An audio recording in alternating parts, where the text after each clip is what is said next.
တင်းကောင်းပြောခြင်းနဲ့လူတိုင်းတွေ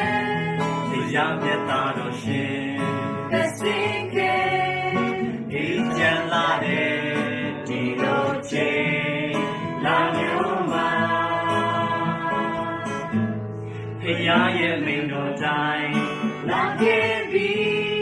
အပြစ်ရှိတော်သူများကေဖို့လေလောကရှိလူများဝမ်းမြောက်ဖို့ရန်သခင်လာခဲ့ပြီဘာသာတရားအချင်းချမ်းများအပြစ်မှလွတ်ရန်မဖြစ်နိုင်ပါကြိုးစားမှုလည်းမတတ်နိုင်ပါထို့ဖြစ်မှမလွတ်နိုင်ပါကဲဒီရှိရဲ့အတွေ့တော်သာအပြစ်မှလွတ်ရန်ကြံဒီမှာဒုလောင်းခဲ့ရဝမ်းမြောက်ဖို့ရန်